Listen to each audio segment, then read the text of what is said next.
믿기 힘든 충격적인 일들이 일어나고 있습니다. 전쟁으로 황폐해진 우크라이나에서 한국 제품과 한국 문화가 우크라이나 재건의 희망의 불씨를 피우고 있는데요. 도대체 무슨 이야기인지 지금 사연 시작해보겠습니다.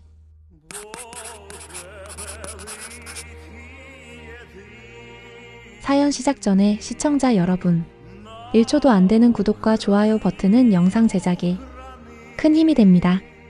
정중히 부탁드립니다. 안녕하세요. 우크라이나에서 기자로 일하고 있는 아르세니다입니다.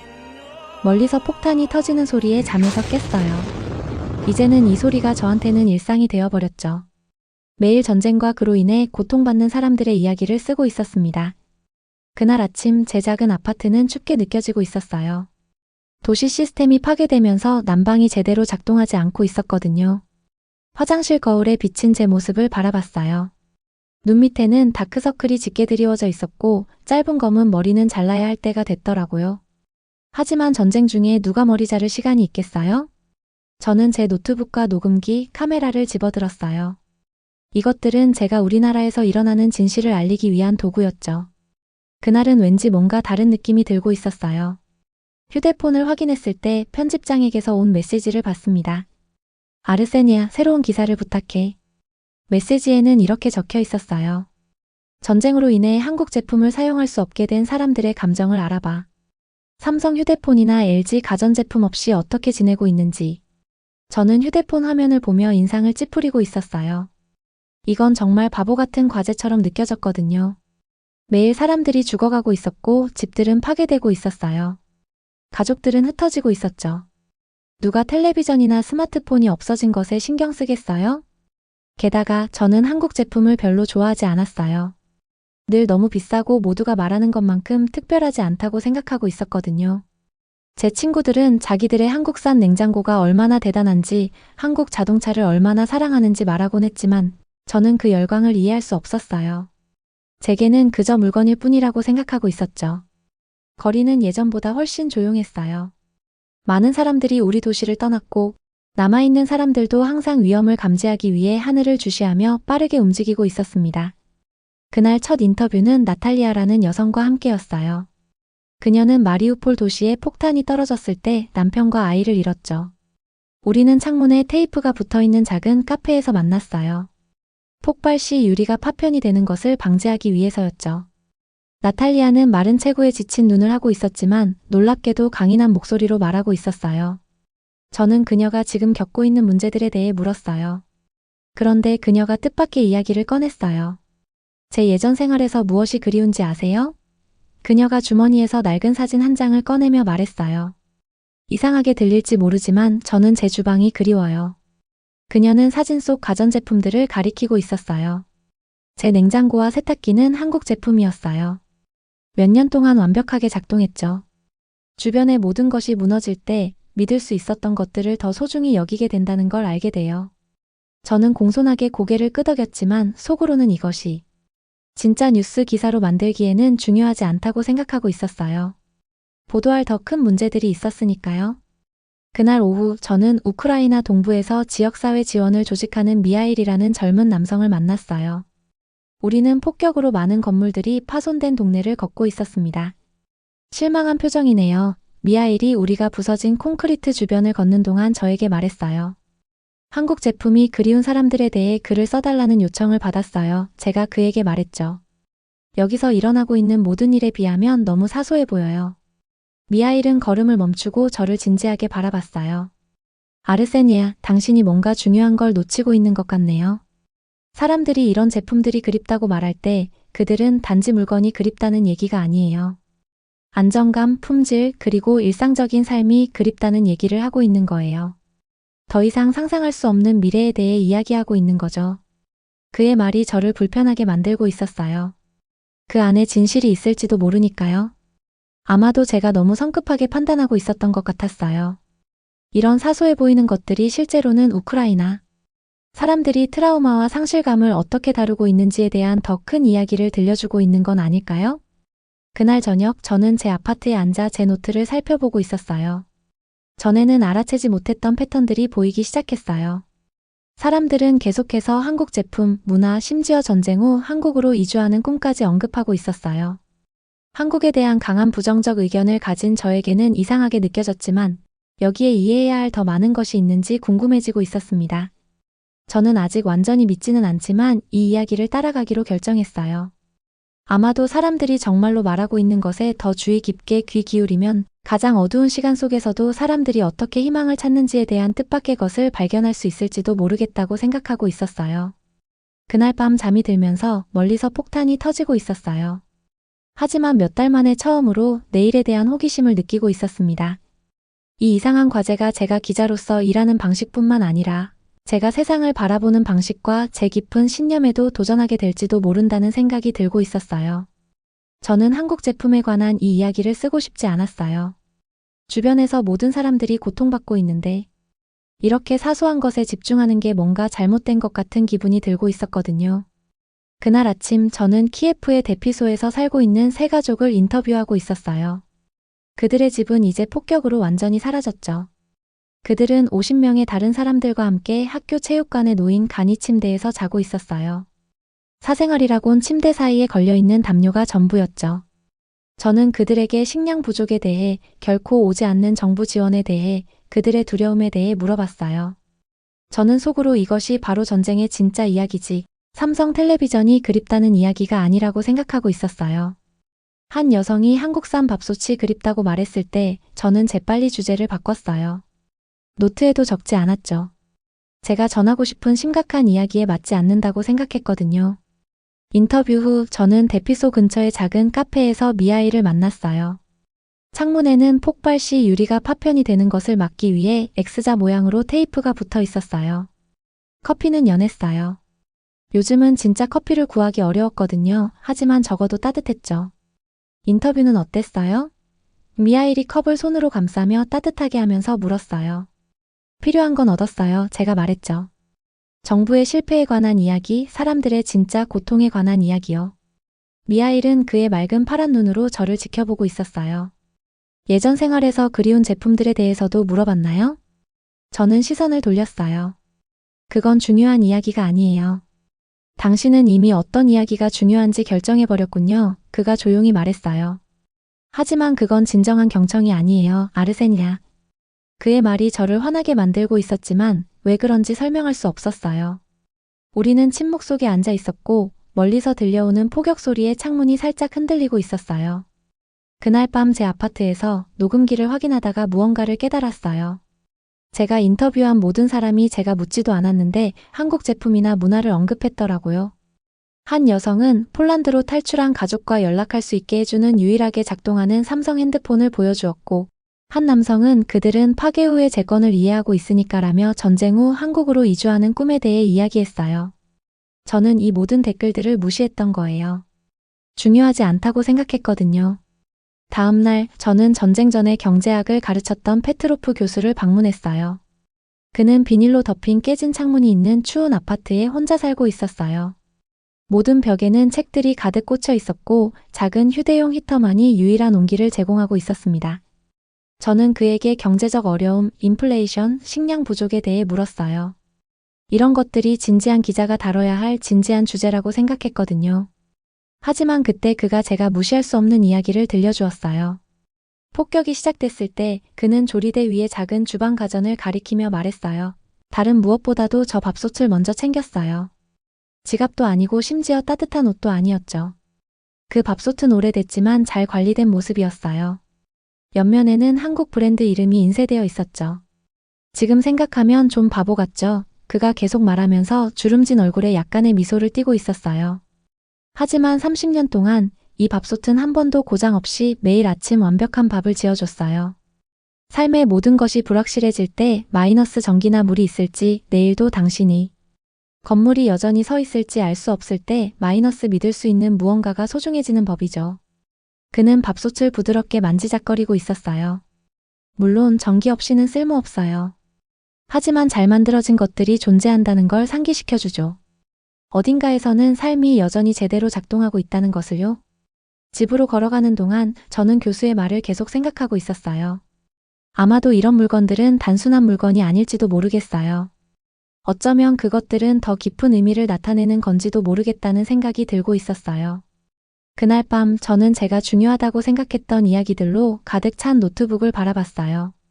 하지만 이제 저는 빈틈들을 보게 됐어요. 중요한 전쟁 보도에 맞지 않는다고 생각해서 제가 듣기를 거부했던 모든 것들, 제가 사소하다고 무시했던 사람들이 의미와 희망을 찾는 모든 방법들이요. 저는 새 페이지를 꺼내 맨 위에 이렇게 썼어요. 전시 우크라이나에서 한국 제품의 예상치 못한 의미. 제 손이 망설이고 있었어요. 이건 여전히 잘못된 이야기를 전하는 것 같은 느낌이 들었거든요. 분명 더 중요한 일들이 일어나고 있었어요. 분명 제 편집장이 이 주제를 맡긴 것은 잘못이었을 거예요.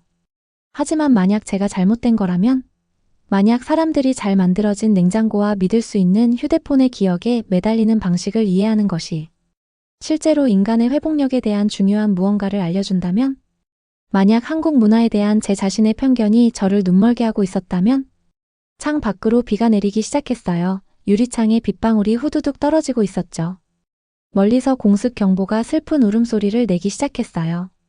대피소로 가야 했지만 대신 저는 계속 글을 쓰고 있었어요. 뭔가가 제 확신의 벽에 금이 가는 것 같은 느낌이 드는 중이었어요. 내일 저는 다시 시작할 거예요. 다르게 경청할 거예요. 왜 전쟁 중에 사람들이 한국 아파트를 꿈꾸고 한국어 문구를 배우는지 이해하려고 노력할 거예요. 제 편견을 제쳐두고 진정으로 그들의 이야기를 들을 거예요. 이건 제가 원했던 과제가 아니에요. 하지만 어쩌면 이건 제가 필요로 하는 과제일지도 모르겠다고 생각하고 있었어요. 그날 저는 결심을 했어요. 한국 제품과 문화에 관한 사람들의 이야기를 진정으로 경청하기로 한 거죠. 제가 아직 완전히 믿지는 않더라도 왜 이런 것들이 그들에게 중요한지 이해하려고 노력해보기로 했어요. 아파트를 나서는 아침은 춥고 회색빛이었어요. 멀리서 들리는 폭발음은 이제 너무 일상이 되어서 거의 알아차리지도 못할 정도였죠. 저는 노트북과 녹음기 그리고 물과 크래커가 든 작은 가방을 들고 있었어요. 공습 중에 어디에 갇힐지 모르니까요. 첫 번째 방문지는 집에서 버스로 2시간 거리에 있는 자포리자 근처의 커뮤니티 센터였어요. 도로 일부가 폭격으로 파손되어 여행은 느리고 덜컹거리고 있었죠. 버스 창문으로 불에 탄 건물들과 파괴된 탱크들이 보이고 있었어요. 이것이 바로 전쟁의 현실이었죠. 커뮤니티 센터는 오래된 학교 건물에 있었어요. 지붕의 절반이 없어져서 바람에 펄럭이는 비닐 방수포로 덮여 있었죠. 안으로 들어가자 원을 그리며 앉아서 이상한 소리를 따라하고 있는 여성들 무리를 보고 놀랐어요. 안녕하세요. 그들은 작은 화이트보드 앞에 서 있는 여성을 따라 함께 말하고 있었어요. 그들이 한국어를 배우고 있다는 걸 깨달았어요. 전기가 왔다 갔다 하고 폭탄의 지속적인 위협이 있는 전쟁 한가운데서 이 여성들은 수천 마일 떨어진 나라의 언어를 공부하고 있었던 거예요. 저는 조용히 교실 뒤에 앉아 지켜보고 있었어요. 여성들은 20대부터 60대까지 다양한 나이대였죠. 몇몇은 작은 노트북에 꼼꼼하게 필기를 하고 있었고 다른 이들은 낯선 발음의 어려움을 겪으며 자신의 실수에 웃고 있었어요. 잠시 동안 전쟁이 멀리 있는 것처럼 느껴지고 있었죠. 수업 후에 저는 전쟁 전에 영어를 가르쳤던 올레나라는 이름의 선생님과 이야기를 나눴어요. 왜 한국어인가요? 제가 물었어요. 왜 영어나 독일어나 폴란드어가 아닌가요? 올레나는 지쳤지만 단호한 눈으로 저를 바라봤어요. 우리 중 많은 사람들이 이 전쟁이 끝나면 새 삶을 시작해야 할 거예요. 우리의 집은 없어졌어요. 직업도 사라졌죠. 한국은 기술 있는 노동자들에게 좋은 일자리를 제공해요. 그것뿐만 아니라 그들은 재건을 이해하고 있어요. 그들의 나라도 전쟁으로 파괴됐었는데 지금 그들을 봐요. 저는 제 회의적인 마음을 감추려고 노력하며 고개를 끄덕였어요. 이 여성들이 텔레비전 드라마와 스마트폰을 통해서만 알고 있는 먼 나라에서의 새로운 삶을 상상하는 것은 저에게는 환상처럼 보이고 있었거든요. 하지만 제 자신에게 경청하겠다고 약속했기 때문에 저는 그들의 다음 수업에 참여했어요.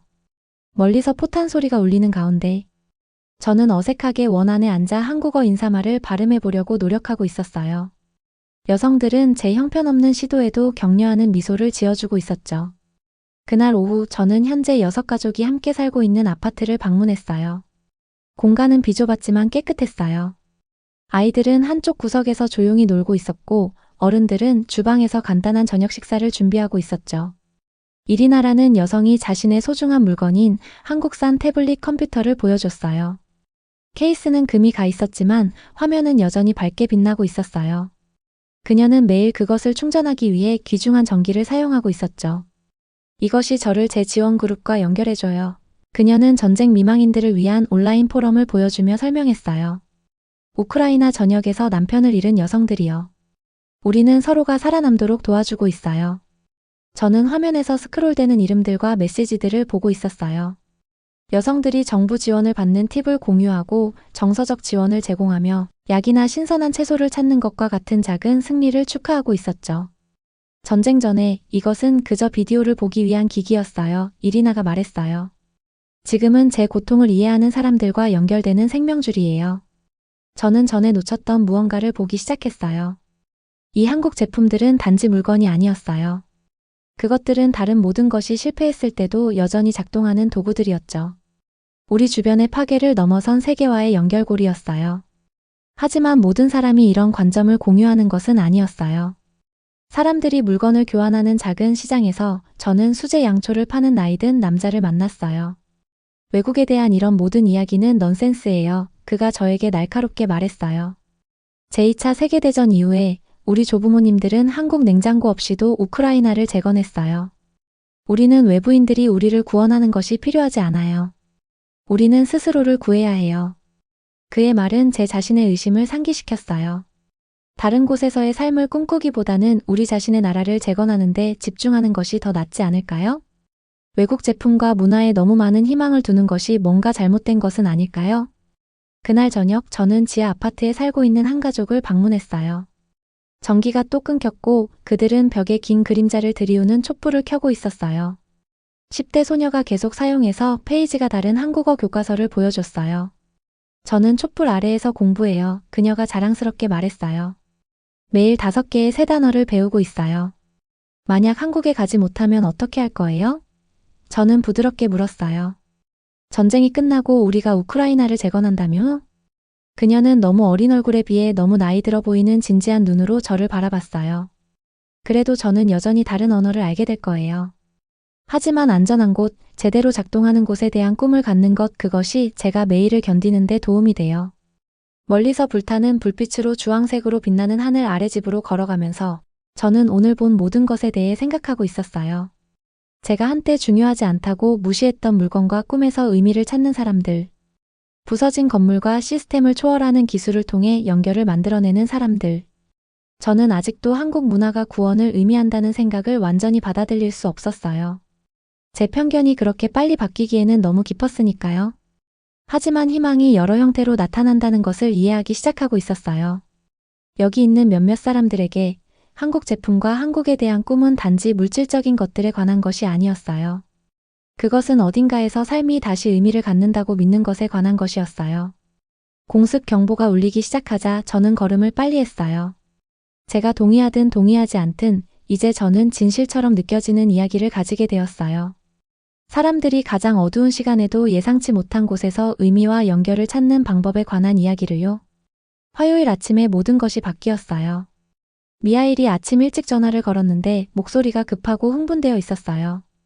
우크라이나군이 몇 달 동안 적의 통제 하에 있던 근처 마을을 되찾기 위한 반격을 시작했다는 거였죠.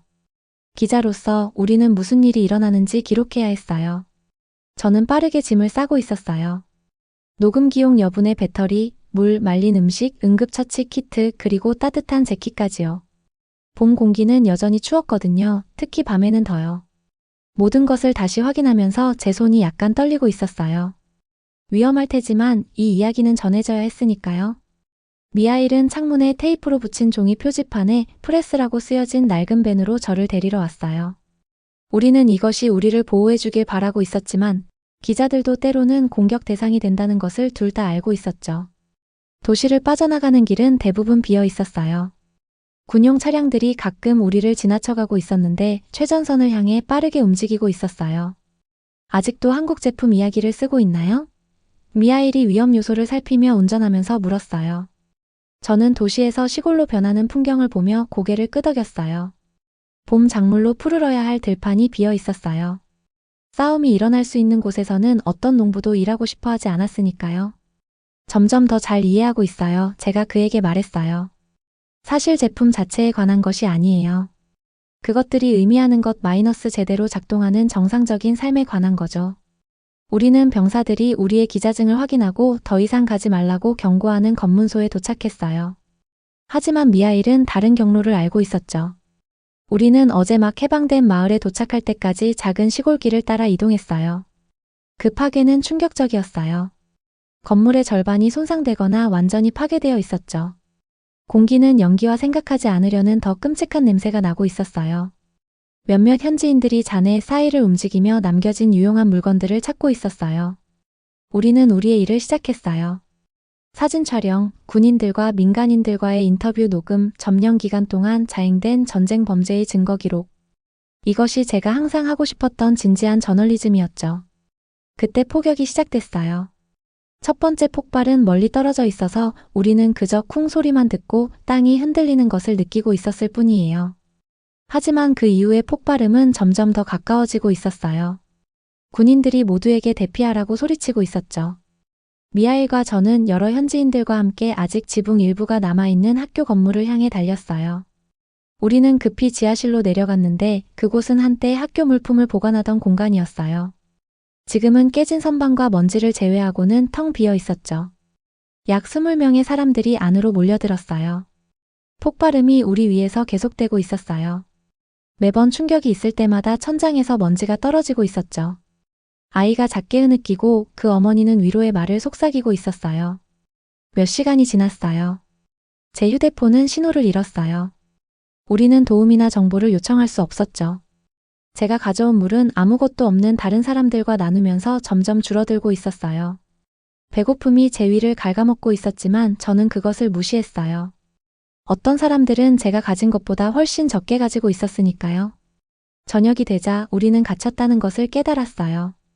폭격이 멈추지 않았고 나가기에는 너무 위험했죠. 작은 지하실은 밤이 되면서 추워지고 있었어요. 사람들은 따뜻함을 위해 함께 몸을 맞대고 있었죠. 저는 벽에 등을 기대고 앉아 제가 보는 모든 것에 대한 메모를 쓰면서 침착함을 유지하려고 노력하고 있었어요. 한 노인이 보물처럼 작은 가방을 가슴에 꼭 안고 근처에 앉아 있었어요. 특히 큰 폭발이 건물을 흔들었을 때 그녀는 가방을 열고 희미한 빛 속에서 제가 명확히 볼 수 없는 무언가를 꺼냈어요. 그게 뭐예요? 제가 속삭였어요. 그녀는 우리의 절망적인 상황에서 어울리지 않는 미소로 저를 바라봤어요. 그녀의 손에는 작은 라디오가 들려 있었어요. 전쟁 전에 손자가 이걸 줬어요. 그녀가 설명했어요. 점령 기간 내내 안전하게 보관해 왔어요. 그녀는 볼륨을 아주 작게 유지하면서 라디오를 켰어요. 우크라이나군의 업데이트를 방송하는 주파수를 찾을 때까지 다이얼을 조심스럽게 움직이고 있었죠. 갑자기 우리는 정보를 갖게 되었어요. 반격에 대한 뉴스, 어떤 지역이 안전한지, 싸움이 얼마나 더 계속될 수 있는지에 대한 정보요. 사람들이 듣기 위해 모여들고 있었어요. 한 군인이 중요한 세부 사항들을 적고 있었죠. 그 작은 라디오가 우리의 어두운 대피소에 희망을 가져다주고 있었어요. 더 중요한 것은 그것이 우리가 절실히 필요로 하는 것, 외부 세계와의 연결, 우리가 잊혀지지 않았다는 증거를 주고 있었다는 거예요. 그날 밤 늦게 배터리가 부족해질 때 한 젊은 어머니가 그녀의 배낭을 열었어요. 그녀는 한국 라면 작은 패키지를 꺼냈어요. 큰 주의를 기울여 그녀는 작은 양초 위에서 데운 아주 적은 양의 물을 사용해 라면을 준비했어요. 그런 다음 그녀는 그 작은 식사를 아주 작은 양으로 나눴어요. 이걸 아껴두고 있었어요. 그녀가 간단히 말했어요. 특별한 날을 위해서. 몇 시간의 두려움과 추위 끝에 단 몇 입에 불과했지만 따뜻한 음식은 잔치처럼 느껴지고 있었어요. 익숙한 맛은 정상적인 삶의 기억을 떠올리게 했어요. 책상에서 점심을 먹고 친구들과 식사를 나누고 두려움 없이 식료품을 쇼핑하던 때요. 우리는 그 지하실에서 3일을 보냈어요. 폭발, 배고픔, 갈증, 걱정의 3일이었죠. 하지만 또한 이야기를 나누고 작은 친절을 베풀고 가장 어려운 상황에서 인간적인 연결을 맺는 3일이기도 했어요. 마침내 폭격이 멈추자 우리는 변화된 세계로 조심스럽게 나왔어요. 마을은 대부분 파괴되어 있었죠. 수세대 동안 서 있던 건물들이 이제는 벽돌과 목재 더미가 되어 있었어요. 오랜 시간 어둠 속에 있은 후 봄 햇살이 제 얼굴에 이상하게 느껴지고 있었어요. 우리가 도시로 돌아갈 길을 찾으며 폐허 속을 걷고 있을 때 저는 이상한 것을 알아챘어요. 파괴 속에서 단 하나의 손상되지 않은 광고판이 서 있었는데 한국 스마트폰 광고였어요. 주변의 모든 것이 산산조각 났는데도 유리는 어쩐 일인지 깨지지 않고 있었어요. 미하일이 제가 그것을 응시하고 있는 것을 알아챘어요. 살아남는 것들이 참 이상하죠. 그렇지 않나요? 그가 조용히 말했어요. 저는 제 마음속을 스쳐 지나가는 생각들을 설명할 수 없어 그저 고개를 끄덕였어요. 지하실에서의 고난 동안 그 단순한 한국 물품들은 단순한 제품 이상이 되었어요. 그것들은 희망의 상징, 정상의 상징, 모든 것이 있어야 할 대로 작동하는 세계의 상징이 되었던 거예요. 이제 저는 제 이야기가 전혀 한국 소비재에 관한 것이 아니라는 것을 깨달았어요. 그것은 사람들이 가장 어두운 시간의 의미를 찾는 방법에 관한 것이었죠. 마침내 우리를 도시로 데려가려는 군용 차량을 찾았을 때 저는 대피소에서 보낸 시간 동안의 관찰로 가득 찬 제 노트북을 내려다봤어요. 이제 저는 이야기할 이야기가 있었어요. 제가 예상했던 것보다 더 깊고 더 인간적인 이야기를요. 저는 제 아파트 창가 근처 작은 책상에 앉아 있었어요. 오늘은 전기가 들어와서 정말 선물 같았죠. 밖에서는 봄비가 아직 전쟁의 흔적이 남아있는 건물들 위로 부드럽게 내리고 있었어요. 저는 몇 시간 동안 타이핑을 하며 제 기사에 맞는 적절한 말을 찾으려고 노력하고 있었어요. 이 이야기는 제가 원하지 않았던 과제로 시작됐어요. 전시 중에 한국 제품에 대해 글을 쓰는 것은 어리석고 중요하지 않게 느껴졌거든요. 하지만 이제 제가 경험한 모든 일 후에 제가 얼마나 잘못 생각했는지 이해하고 있었어요. 제 컴퓨터 화면에는 수십 개의 인터뷰, 사진, 메모가 띄워져 있었어요. 가족을 잃은 후 한국에서의 새로운 삶을 꿈꾸는 나탈리아 같은 사람들의 이야기. 촛불 아래에서 한국어를 배우는 커뮤니티 그룹들의 이야기. 작은 라디오와 라면 한 봉지가 가장 어두운 시간 동안 우리에게 희망을 가져다 준 그 지하 대피소의 이야기요. 제가 쓰고 있는 기사는 처음에 상상했던 것과는 달랐어요. 소비재나 브랜드 충성도에 관한 것이 아니었죠. 사람들이 붙잡을 수 있는 정상적인 삶의 조각들로부터 어떻게 의미를 만들어내는지에 관한 것이었어요. 모든 익숙한 것들이 파괴되었을 때 희망이 놀라운 형태로 나타나는 방법에 관한 것이었죠. 제 휴대폰이 울렸어요. 나탈리아였는데 오늘 저녁 그녀의 임시 아파트로 저를 초대하고 있었어요. 그녀는 자신처럼 언젠가 한국으로 이주하는 꿈을 공유하는 여성들의 작은 모임을 주최하고 있었죠. 저는 글쓰기를 잠시 쉬고 참석하기로 결정했어요. 아파트 건물은 손상되어 있었고 몇 개의 깨진 창문은 비닐로 덮여 있었어요.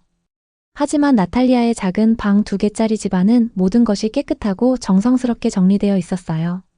서로 다른 나이대의 6명의 여성들이 작은 주방 주변을 움직이며 함께 음식을 준비하고 있었죠. 냄새가 정말 좋았어요. 익숙한 우크라이나 요리와 뭔가 새로운 것이 섞인 향이었죠. 그들은 우리의 전쟁으로 제한된 시장에서 찾을 수 있는 재료들로 한국 음식의 자기만의 버전을 요리하고 있었어요. 양배추가 전통적인 김치 대신 사용되고 있었고 현지 뿌리채소가 더 이상 수입할 수 없는 재료들을 대체하고 있었죠. 저는 그들이 잃은 모든 것에도 불구하고 웃고 이야기하며 함께 일하는 모습을 지켜보고 있었어요. 그들은 한국 아파트에 대해 이야기하고 있었어요. 그들은 자신들이 배운 단어와 문구를 서로 나누고 있었죠. 한 여성은 나무로 직접 깎은 젓가락 사용법을 다른 사람들에게 보여주고 있었어요. 나탈리아는 제가 문간에서 지켜보고 있는 것을 알아차렸어요. 그녀는 제게 그들이 직접 만든 비빔밥 한 그릇을 건네줬어요. 다양한 색의 채소와 소중한 작은 고기 조각이 섞인 밥 위에 살짝 구운 계란이 올려져 있었죠. 그 맛은 진짜 한국 음식과는 확실히 다르지만 그것을 만드는 데 들어간 정성과 창의성이 빛나고 있었어요. 당신은 아직도 우리가 어리석다고 생각하고 있죠. 그렇지 않나요? 우리가 먹는 동안 나탈리아가 조용히 물었어요. 그녀의 눈은 친절하지만 직설적이었어요. 대부분 우리가 결코 볼 수 없을 나라를 꿈꾸는 것에 대해서요. 저는 제 말을 신중하게 고르고 있었어요. 예전에는 한국에 대한 그들의 관심을 순진한 환상이라고 일축했을 거예요. 하지만 이제는 확신할 수 없었죠. 희망은 다양한 형태로 올 수 있다고 생각해요. 저는 솔직하게 대답했어요. 누군가가 살아남는 데 도움이 되는 것을 제가 어떻게 판단할 수 있겠어요? 나탈리아는 제 대답에 만족한 것 같았어요. 그녀는 한국어 글자를 연습하는 작은 노트북을 보여줬어요. 페이지들은 조심스럽고 정확한 기호들로 가득 차 있었죠. 각 기호 옆에는 우크라이나어로 그 의미를 적어 놓았어요. 평화, 가족, 미래, 집과 같은 간단한 단어들이었죠. 나중에 비를 맞으며 제 아파트로 걸어가면서 저는 지난 몇 주 동안 배운 모든 것에 대해 생각하고 있었어요. 제 이야기는 실제로 한국 제품이나 문화에 관한 것이 아니었어요. 그것은 모든 것이 무너질 때 인간이 어떻게 파편들로부터 의미를 재건하는지에 관한 것이었죠. 전쟁 전에 한국 텔레비전, 전화, 가전제품들은 우크라이나 가정에서 그저 일상적인 물건이었어요. 이제 그것들은 삶이 제대로 작동했던 시간의 상징이 되었죠. 냉장고가 매일 정전 없이 음식을 차갑게 유지할 수 있었을 때의 시간이요. 통신망이 끊기지 않고 전화로 사랑하는 사람들과 연결될 수 있었을 때의 시간이요. 모든 것을 잃은 사람들에게 한국은 단지 제품 이상을 대표하고 있었어요. 그것은 안정성, 효율성, 그리고 자체적인 전쟁 후에 성공적으로 재건된 사회를 대표하고 있었죠. 이 이미지가 정확한지 이상화된 것인지는 중요하지 않았어요.